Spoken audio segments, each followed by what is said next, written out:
Assalamualaikum warahmatullahi wabarakatuh. Bagaimana kabarnya hari ini? Semoga dalam keadaan baik ya. Sudah siap belajar hari ini? Harus siap ya. Yuk semangat. Kita berdoa dulu ya. Bismillahirrahmanirrahim. Raditu billahi rabba wa bil islami dina wa bi muhammadin nabiyya wa rasula rabbi zidani ilma warzuqani fahma amin ya rabbal alamin. Bersuci dari najis dan hadas. Untuk subbab pertama yaitu pengertian najis. Menurut bahasa, najis berasal dari bahasa Arab yaitu an-najisu atau an-najisu yang berarti kotor atau menjijikkan, tidak bersih atau tidak suci baik yang bersifat hisiah maupun maknawiyah. Sedangkan menurut istilah, najis bisa diartikan suatu benda yang mengotori pakaian atau badan kita yang menghalangi sahnya ibadah kita kepada Allah. Untuk subbab yang kedua yaitu dasar hukum perintah bersuci. Firman Allah Subhanahu wa taala yaitu Bismillahirrahmanirrahim. Antahhira baitiya lit-ta'ifina wal 'akifina warruk'is sujud. Artinya, bersihkanlah rumahku untuk orang-orang yang tawaf, orang yang iktikaf, orang yang ruku, dan orang yang sujud. Quran Surat Al-Baqarah ayat 125. Subbab yang ketiga yaitu macam-macam najis dan tata cara toharoh. Najis dibedakan menjadi 3.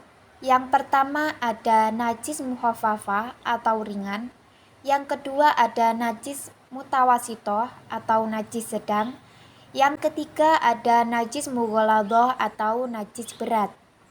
Najis mukhafafah adalah najis yang diringankan, seperti air kencing bayi laki-laki dan perempuan yang belum pernah makan sesuatu kecuali ASI atau air susu ibu. Dan bagaimana cara mensucikannya?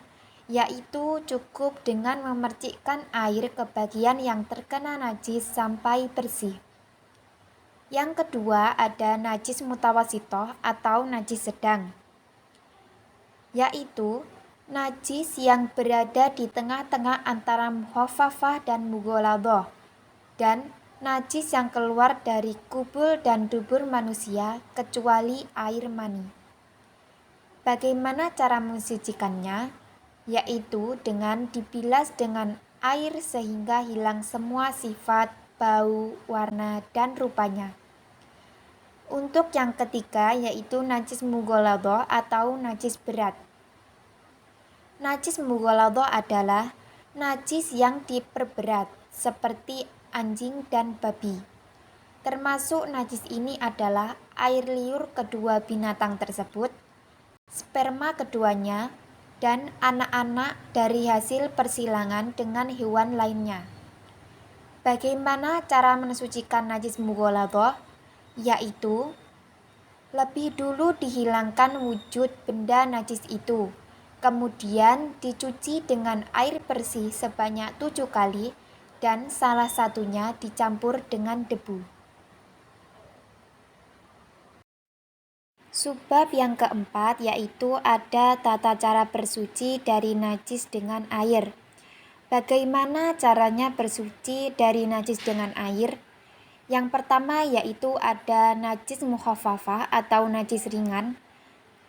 Najis mukhafafah ainnya, cara mensucikannya yaitu dengan dibersihkan lebih dahulu sifatnya, sehingga warna, bau, dan rasa najis tidak lagi kelihatan dan dapat dirasakan.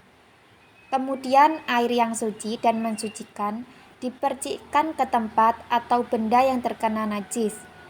Air yang dipercikkan harus mengenai seluruh tempat atau benda yang terkena najis. Kemudian air yang dipercikkan tidak disyaratkan hingga mengalir. Setelah itu dikeringkan dengan kain atau benda yang suci.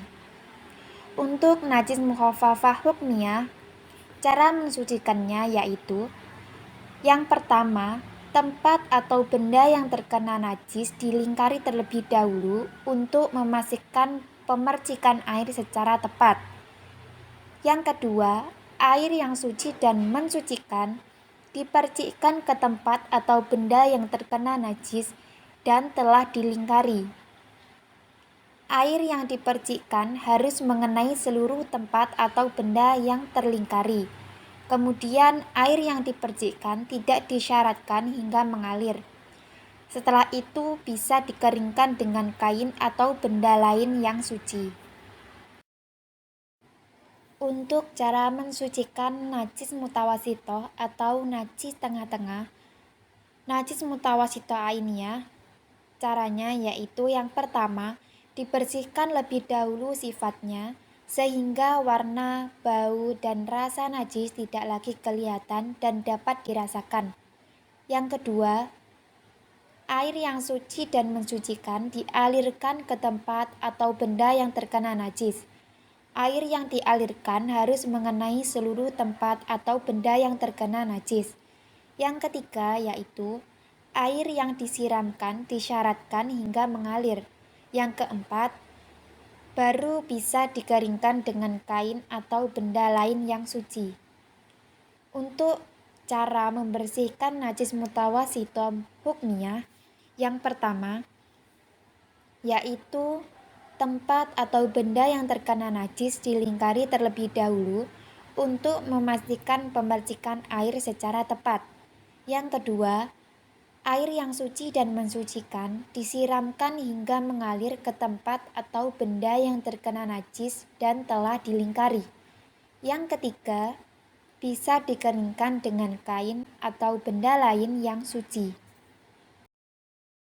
Selanjutnya yaitu cara membersihkan najis mughaladhah atau najis berat menggunakan air. Najis mughaladhah ainiyah, cara membersihkannya yang pertama yaitu dibersihkan dulu sifatnya, sehingga warna, bau, dan rasa najis tidak lagi kelihatan dan dapat dirasakan.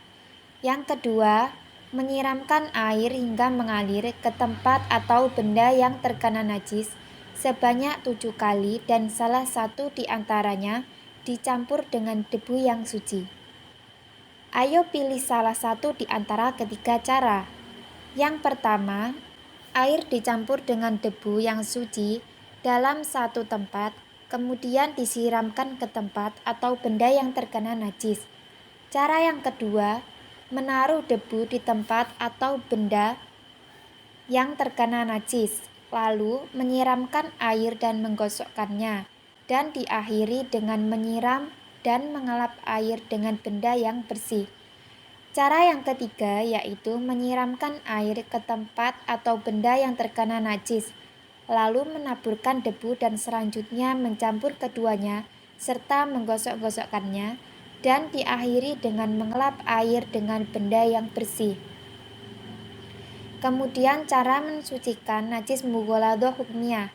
Yang pertama yaitu berikan tanda dengan lingkaran tempat atau benda yang terkena najis. Lakukan cara yang sama dengan proses penyucian najis mughaladhah hukmiyah. Subbab selanjutnya yaitu mengenai pengertian hadas. Pengertian hadas ada dua. Yang pertama yaitu hadas menurut bahasa. Hadas menurut bahasa adalah suatu perkara yang baru. Adapun menurut istilah, hadas adalah suatu keadaan seseorang yang dianggap tidak suci menurut agama.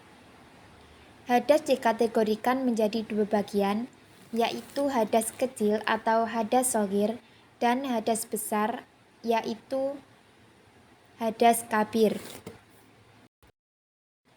Selanjutnya ada hadas kecil dan tata cara mensucikannya.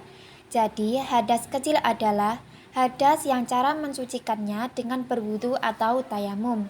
Seseorang disebut berhadas kecil jika dia mengeluarkan sesuatu dari dua lubang, yaitu dubur atau kubulnya. Atau bisa dengan disebut buang air besar, buang air kecil, dan buang angin. Selanjutnya yaitu menyentuh kemaluan tanpa alas. Tidur nyenyak dengan posisi miring atau tanpa tetapnya pinggul di atas lantai, termasuk sebab seseorang berhadas kecil. Kemudian tata cara mensucikannya, yaitu yang pertama bisa wudhu. Wudhu merupakan nama suatu perbuatan yang memanfaatkan air dan digunakan untuk membersihkan anggota-anggota badan tertentu. Yang kedua yaitu istinja. Istinja merupakan perbuatan yang dilakukan untuk menghilangkan najis.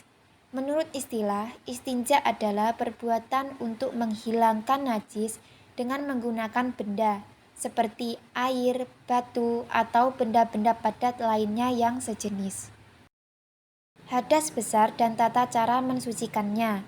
Di sini hadas besar ada dua. Yang pertama yaitu haid. Haid dimulai setelah perempuan berumur 9 tahun hingga perempuan memasuki masa menopause, yakni ketika memasuki usia antara 45 sampai 55 tahun menurut medis dan 62 tahun berdasarkan ketentuan fikih. Cara mensucikannya adalah dengan mandi besar. Yang kedua ada nifas. Pada umumnya, rentang keluarnya darah nifas adalah 40 hari dan paling lamanya 60 hari. Perempuan yang sedang nifas memiliki larangan yang sama dengan perempuan haid. Cara mensucikannya adalah dengan mandi besar. Di sini terdapat tata cara mandi besar. Yang pertama, dimulai dengan niat melakukan mandi besar bersamaan dengan saat air pertama kali disiram ke tubuh. Niat mandi besar yaitu nawaitul ghusla li raf'il hadasil akbari fardhon lillahi ta'ala. Kemudian cara yang kedua yaitu mengguyur seluruh anggota tubuh termasuk tanpa terkecuali. Subbab selanjutnya yaitu pengertian tayamum. Tayamum adalah berniat melakukan sesuatu, sedangkan menurut istilah, tayamum merupakan pelaksanaan mengusap debu ke wajah dan kedua tangan dengan syarat-syarat tertentu sebagai ganti berwudu dan mandi besar. Jadi, tayamum merupakan pengganti wudu dan mandi besar karena adanya sebab-sebab tertentu. Sebab-sebab diperbolehkannya tayamum ada 3. Yang pertama yaitu kelangkaan air, baik secara kasat mata maupun secara syara. Yang kedua, jauhnya air yang tersedia yang keberadaannya diperkirakan di atas jarak 2,5 km. Yang ketiga, sulitnya menggunakan air, baik secara kasat mata maupun secara syara. Ketentuan khusus tayamum. Ketentuan khusus tayamum itu ada 9. Yang pertama harus dilakukan setelah masuk waktu sholat. Yang kedua, jika disebabkan oleh kelangkaan air maka harus dibuktikan setelah melakukan pencarian. Dan pencarian tersebut dilakukan setelah masuk waktu sholat. Yang ketiga, tanah yang dipergunakan harus yang murni, tidak bercampur dengan barang lain seperti tepung, suci, bersih, lembut, kering, dan berdebu. Yang keempat yaitu tayamum hanya sebagai pengganti wudhu dan mandi besar, bukan pengganti menghilangkan najis. Yang kelima, sebelum melakukan tayamum, jika memiliki najis harus disucikan terlebih dahulu. Yang keenam, tayamum hanya bisa dipergunakan untuk 1 kali sholat wajib. Boleh menggunakan tayamum untuk sholat wajib, disusul sholat sunnah, sholat jenazah, atau membaca Al-Quran. Yang ketujuh, meskipun pengganti, tayamum berbeda dengan wudhu. Jika wudhu memiliki 6 ketentuan wajib, maka tayamum hanya memiliki 4 rukun. Yang pertama, niat dalam hati, mengusap wajah, mengusap kedua tangan, dan yang terakhir yaitu berurutan. Poin yang kedelapan yaitu tayamum menjadi batal disebabkan oleh perkara-perkara yang juga membatalkan wudhu. 9. Oleh karena salah sebabnya adalah kelangkaan air, maka tayamum akan menjadi batal ketika menemukan air sebelum sholat dilaksanakan. Subbab selanjutnya ada tata cara pelaksanaan tayamum. Tata cara pelaksanaan tayamum ada 4 urutan. Yang pertama, letakkan kedua telapak tangan pada tanah yang murni, suci, bersih, lembut, kering, dan berdebu. Yang kedua, niatlah melakukan tayamum bersamaan dengan mengusap wajah dengan debu yang ada di kedua telapak tangan tersebut. Yang ketiga, letakkan kembali kedua telapak tangan pada tempat lain. Usapkan telapak tangan ke kiri punggung tangan kanan dari bagian jari sampai siku. Lalu, usapkan telapak tangan kiri tersebut ke bagian dalam tangan kanan dari bagian siku sampai ke ujung jari. Untuk yang keempat, usapkan telapak tangan ke punggung tangan kiri dari bagian jari sampai ke siku. Kemudian usapkan telapak tangan kanan tersebut ke bagian dalam tangan kiri dari bagian siku sampai ujung jari. Bagaimana? Dari materi bersuci dari najis dan hadas ada yang ditanyakan atau tidak? Baiklah. Untuk materi selanjutnya adalah sholat fardu 5 waktu, ada di video kedua ya. Untuk mengakhiri pembelajaran hari ini, marilah kita membaca hamdalah bersama-sama. Walhamdulillahirabbil alamin. Semangat belajar. Terima kasih. Wassalamualaikum warahmatullahi wabarakatuh.